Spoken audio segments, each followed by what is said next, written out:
Speaker Renner joins us this morning. Speaker, good to be with you. Thanks for your time. Great to be with you, Ryan. Let's start with this. A lot of people know what the Speaker of the House, what the role is, but just give us a sense, the daily and kind of weekly, what your role is there in Tallahassee. Well, sometimes it's a little bit like an air traffic controller. You know, we're a part-time legislature, so 60 days, almost 2,000 bills generally get filed. Only about 200 make it to the governor and get his signature. And so making sure that we get a lot of important bills for people to make their lives better is a key job of the Speaker and the Senate President. Yeah, it's amazing the amount of bills that come through your office. Talk about the number of meetings you must have, and specifically with the governor. What's your interaction with the governor? How involved is he with the legislature and with this process?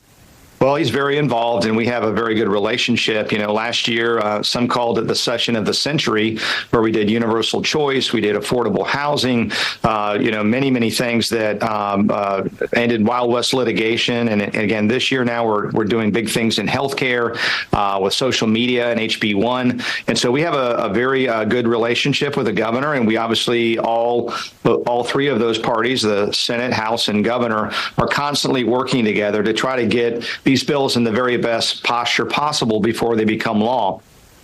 There's a number of bills I want to talk about. Let's talk about social media right now. This one has made a lot of headlines, and I think everyone agrees that social media is a problem for especially youth. We're talking about under 16 in this bill. But as you know, you've got to deal with parents' rights. You've got to deal with, will this hold up in the courts? So where do you see that issue right now?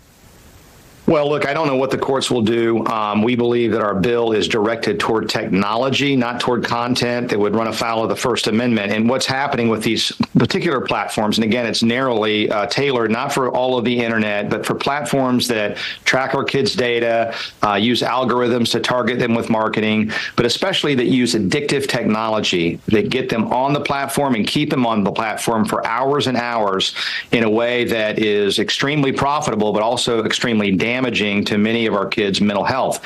So the ultimate point here is this is not a safe place for children. We also know from the sheriffs and the prosecutors who have endorsed this bill that it's a breeding ground for sexual predators, for pedophiles that are trying to find our kids, pretend to be kids and befriend them. It's just not a safe place. And so on parental rights, you know, we don't let kids drink or drive or under 16. We don't let them smoke cigarettes, get married under a certain age. There's many things that we just say, look, with a developing brain, this is not a good time for you to be in this particular venue. And social media, these addictive platforms are one of those venues. This kind of goes to our next topic, too. I mean, Second Amendment rights, those are a big deal. And they're talking about changing the limits for when you can buy a rifle. Now, this was 18 before. It went to 21 after Parkland. And now there's been an issue as this bill moves forward. Where do you stand with this? This would kind of return it to what it was before back in 2018. Well, my personal view, and I think it was the House passed it last year, is that that we need to go back to 18. And that's the constitutional line that the courts are starting to draw. We've had many courts since Parkland that have declared that part of bills in other states unconstitutional. The 11th Circuit has a decision upholding it to be transparent, but I understand they're going to hear it en banc, meaning the whole court will revisit that. That's oftentimes, and certainly not always, but oftentimes a signal that the 11th Circuit may also weigh in as to our bill and declare it unconstitutional. So we want to keep it in play should the court come back and say that, to go ahead and take that out of the law and return it to what I believe should be two different standards for the law abiding. You know, you've done everything right. You want to protect yourself. You're an adult now, over 18. And those that misuse firearms, because we have bills this year that are getting tougher and tougher on people who steal guns out of cars, people who use guns in crimes, and take a very tough stand on law and order to make sure our streets are safe and we don't have gun violence by bad actors. And this wouldn't change the background checks, the processes that are already in place right now for that 18-year-old, correct? That's exactly right. If you're a convicted felon, you can't own a gun. And there's other conditions. If you have, a serious mental illness, you can't own a gun. None of that changes. And it didn't change last year when we passed constitutional carry, which just simply said, we don't have to get another license from a government bureaucrat. If we meet all the conditions, we prove we're law abiding, every man and woman at the age of adulthood should be able to defend themselves and others. And that's what we believe and certainly stand up for on the Second Amendment. Let's move now to constitutional amendments now. And anyone that has studied this, and I've looked at it, the majority of them, I think it's 85%, they get through regardless really of topic in many cases. That's something the legislature has looked at for a while. Right now, it's 60%. This would move it to 67. What's the biggest reason to look to make that jump to the 2/3 majority? Well, first of all, that's what our U.S. Constitution provides. And so that's stood the test of time. And that Constitution's about, this thick. Our state Constitution's more like a phone book, unfortunately. There's a lot of stuff in there that doesn't belong in the Constitution. And so it's dangerous when we get into this situation where one side spends millions and millions of dollars to paint a rainbow and unicorn view of a particular amendment, only for us to find out later that there was a trap there. And whether that's recreational marijuana, or the abortion amendment that's being run with a very broad health exception that would say you can have abortions anytime right through 40 weeks, is just misleading to people. And so I think it's dangerous when you don't have the process we have, where it's got to go through committees and people can kind of voice both pro and con on these bills and bring to light all sides of the issue. You don't get that looking at an amendment for 30 seconds on the ballot.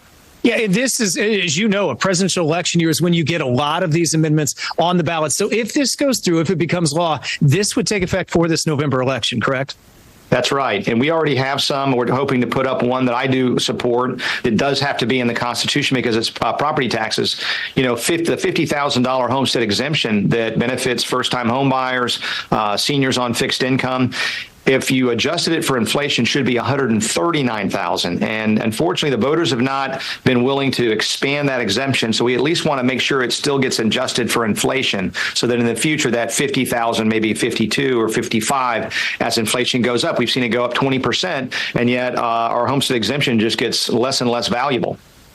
Let's talk about the border. Obviously, Florida is not a border state. We had Senator Scott on this week talking about this as well, but it clearly affects a number from law enforcement to crimes to other issues. But specifically for the state of Florida, the governor's made the decision to send the National Guard there. How closely are you watching this as states like Texas have kind of had to take their own border security into realm and kind of get some help from the state of Florida? Yeah, look, I think we're in uncharted territory. If you had a president or an administration, it is a federal responsibility, immigration, to actually defend our border, we wouldn't be having this conversation. But he's done just the opposite. It's really a sad situation and one of the worst things about the Biden administration. And so I think it's appropriate for states to step in to protect their own well-being, and not only the fiscal cost, but we know that fentanyl is streaming across the border. We know sexual predators are coming across the border. You saw those guys that attack cops on video, and they were let out by a Soros prosecutor, and they're blowing kisses and giving people the middle finger. That's the state of America under Joe Biden, and so we're in uncharted territory. It's time for states to step in and do what the federal government refuses to do. I think some people may not realize, you talked about the thousands of bills. The one thing you have to do as a body is to pass the state budget. So where is that? If there's some federal dollars that will go away, that obviously affects the budget a little bit. What will be some things to watch as we move forward at the end of this session? One of the greatest blessings, and the governor and I and this president are working on, asking the states to come together on a balanced budget requirement for the federal government, which they don't have. But thank God we have it here that constrains us to only spend what comes in. And so we want to make sure that our budget is returning to appropriate levels now that those federal dollars have come off, and not be like California, that after all those tens of billions of dollars they showered on them, have a $68 or $9 billion deficit. In Florida, we have a $11 billion reserve. We have a balanced budget. We cut taxes by $2.7 billion last year. We retired debt early, so no one will ever confuse us for the federal government. And we want to keep that fiscal constraint and make sure that we're being very responsible with taxpayer dollars while still doing things like public safety and education and healthcare and building roads and bridges and doing the responsible things that government has to do, but not the wasteful spending that states like California are constantly engaged in. If we were to sit down in March when the session's over and you look back at 2 or 3 topics or issues that got through, what would those be that you're focused on, that for this to be a successful session, these issues need to get through? Well, I think healthcare is one that we're really trying to do our best on. I mentioned social media. We've got to, and I said last year, we did a lot of bills that protected children and defended childhood. And we want to do that with respect to social media. I think it's the next, tobacco or opioid issue where everybody thought it was okay. And we woke up one day after, in this case, a decades-long experiment on our kids and are realizing that this has been devastating. And some children are no longer with us because they've taken their own lives. They've engaged in self-harm, chronic depression.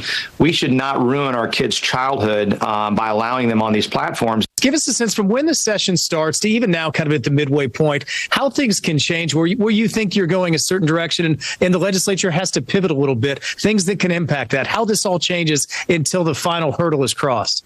Well, you're right. I mean, we had, so the subcommittee stopped meeting. And so if a bill hasn't reached that first stop, kind of civics 101, it's dead. So a lot of these bills, I mentioned the 2000, are already dead. They're not going to make it this year. And we've only got 4 weeks to go. Whatever doesn't cross both the House and Senate by that time is dead. And so it's always easier for a bill to die than to get it passed. So even some good legislation, we have to try year after year to get across the finish line. But we're at that point now where it will continue to winnow down like a funnel, and we'll hope to take bills that are good bills and make them great bills. And so we're in that process right now, working with everybody, listening to all sides, Democrats, Republicans, everybody giving their input to try to make sure we get the best product possible to send to the governor that he can sign and that we can do something good for the people of Florida. Do you ever see a push for a full-time legislature in Florida, or are we able to get it done with these shorter sessions? No way. I mean, I think that would be a terrible, awful idea. Look at the full-time legislature we have in Congress, and they can't do anything. So having a citizen legislature that goes back, lives under the laws that it passed, has to hear from people all summer long before they come back into session. These guys, they live up there. They're in a kind of a echo chamber. They've got all this money flowing around to get them reelected, and that's why we also need, I mentioned balanced budget. We need a federal term limits amendment. We need balanced budget. We need a line item veto. And we need an amendment that says that Congress can't pass a law it doesn't impose on itself because they've exempted themselves from laws that they've passed. And that's just not acceptable. We don't do that. We have all of those things here in Florida. And of course, we don't pass laws that we don't live by because we're a citizen legislature. So I would not want to see a full-time legislature at all. It's not necessary. We can get all this done in 60 days with the committee weeks on the front end. There's some period before that. But we can get it done, be good stewards of the taxpayers and make things better here in Florida without going to a full-time legislature. Well, Speaker Renner, I know you had a busy week. You kind of wedged us in between a lot of meetings. So really appreciate the time and all the questions today. Good to see you. Great to be with you, Ryan. Thanks.